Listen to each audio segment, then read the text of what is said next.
哇！整甜品得3樣材料嘅啫，但係整出嚟呢，睇落好勁嘅，個味道同口感呢，好似乳酪同埋芝士蛋糕咁嘅。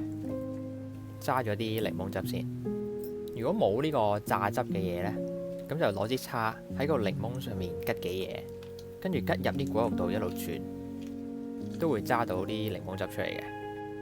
呢度啲檸檬汁呢，可能有多嘅，有啲核同埋果肉唔怕嘅，陣間會隔走佢。啲忌廉同埋糖開中火煮，落越多糖呢，除咗會甜啲之外呢，整出嚟呢都會軟身啲嘅。最好呢，用呢啲膠刮攪，就唔好用嗰啲打蛋器，同埋唔使攪得太犀利嘅，因為唔想太多空氣打入個忌廉度。煮到佢滾就可以熄火噶啦。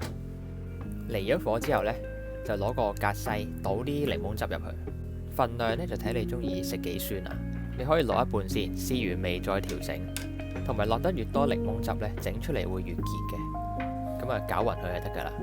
你會見到啲忌廉結咗好多嘅。跟住轉落個量杯度會易啲倒嘅。一撈完呢，就盡快倒啦，因為會結得好快嘅。如果唔想個面有啲氣泡呢，就揾支叉撩一撩佢就冇噶啦。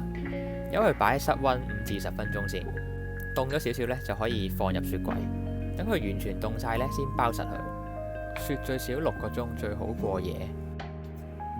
跟住就可以整嗰個果汁啦，係啦。咁啲士多啤梨呢，就求其切得噶啦，切碎佢。基本上咩水果都得嘅，但係多汁嗰啲呢，效果會好啲。同埋糖嘅份量呢，就唔使話好準確嘅，視乎你自己中意食甜唔甜。開中火，將啲水果同埋糖撈埋一齊，煮到啲糖溶晒同埋啲水果腍呢，咁就搞掂噶啦。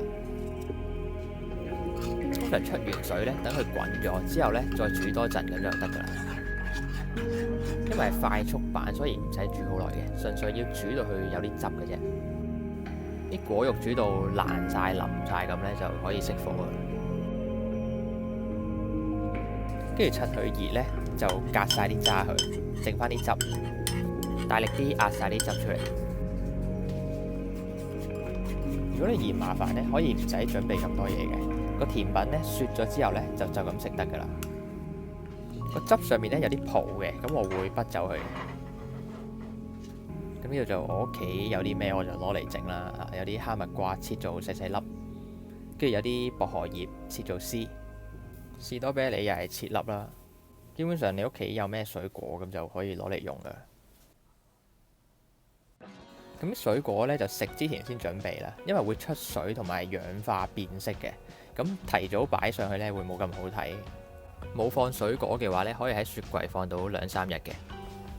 跟住就扮下嘢整靚佢啦，盡量呢放喺中間堆高佢，望落去會好睇啲嘅。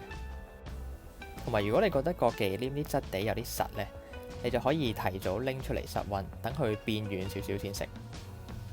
哇！你睇下好似啲高級甜品咁啊！最後刨少少檸檬皮，等佢香啲。哇！呢個甜品整俾啲女女食啊，即刻約返你出街。係咁，拜拜。